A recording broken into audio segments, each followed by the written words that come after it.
November 5th. It's like 60 degrees. Bucks are cruising here and there. Last weekend it was super cold, but I worked. I watched deer cruise and die everywhere online. I hunted yesterday. I seen one doe right on my way out, way in the dark, on the licking farm. I'm back at the Knox farm. My brother's been seeing a shooter several times this last week. Just kind of checking the field in the evenings after he gets home from work. So I'm going to set up on the front at the bottom and try and fill a doe tag this morning. This afternoon, me and my brother are both going to go to the back. We're going to try and one of us ambush this really tall tine buck that came out of nowhere. We don't run cameras, so we don't really keep tabs on the deer that are out here. We just kind of see them and nickname them random stuff. Like, I got a buck that's been working this bottom here that if he comes by and stops, he's going to die. He's too big to let walk, but he's not a giant. He's a good season. He's a real good season. So if he comes by this morning, I will not be going to the back tonight. But that's the game plan.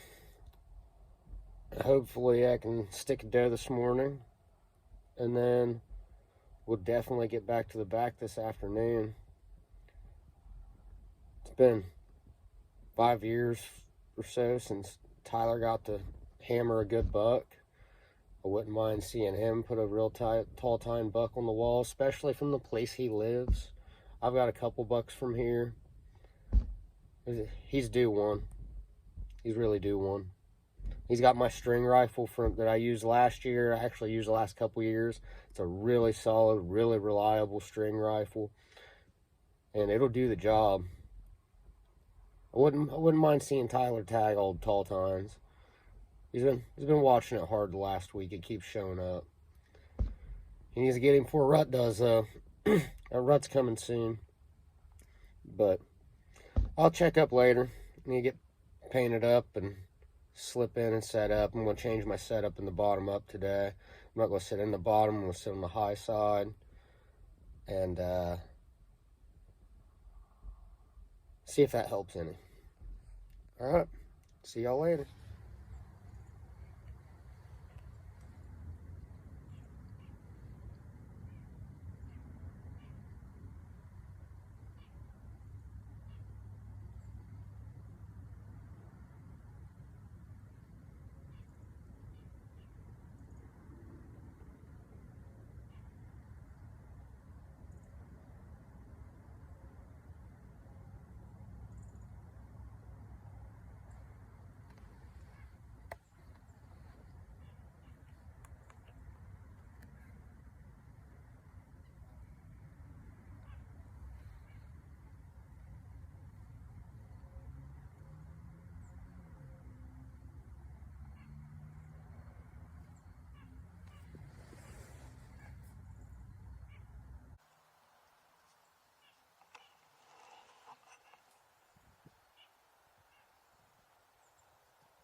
Alright, y'all.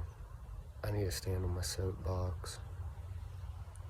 Any of y'all that know me know I am not bashful about putting holes in these woods gates. fact, most years I get downright bloody.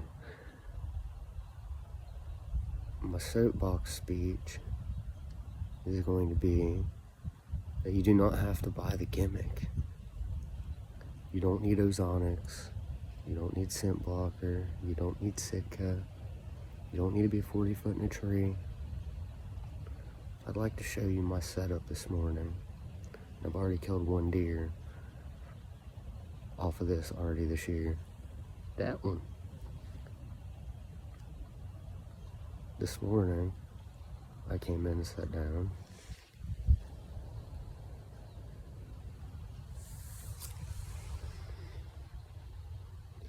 Y'all see all those cigarettes I don't smoke this morning? I'm sitting on a stool. Alright? There is nothing high-tech here other than the string rifle that is like mid-level and the Tacticam. But check out how close I was to this buck. He came in right over there, walked right through here, behind that tree, and walked off. So I'm sitting here smoking cigarettes.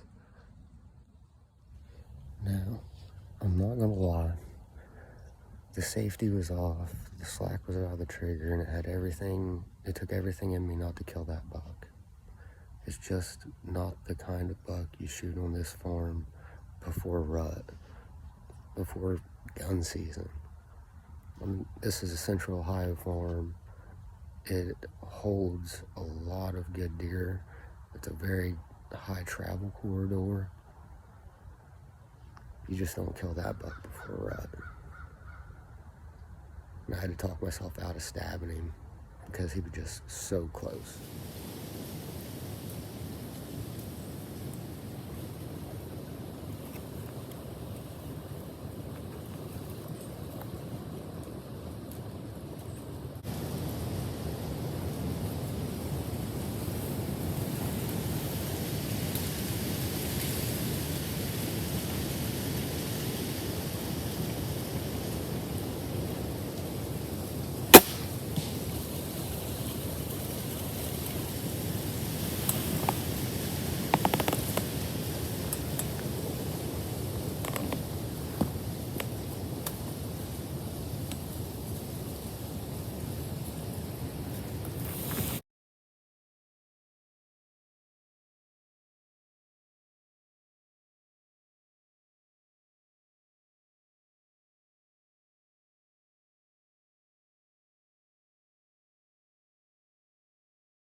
Pretty certain I smoked a dove.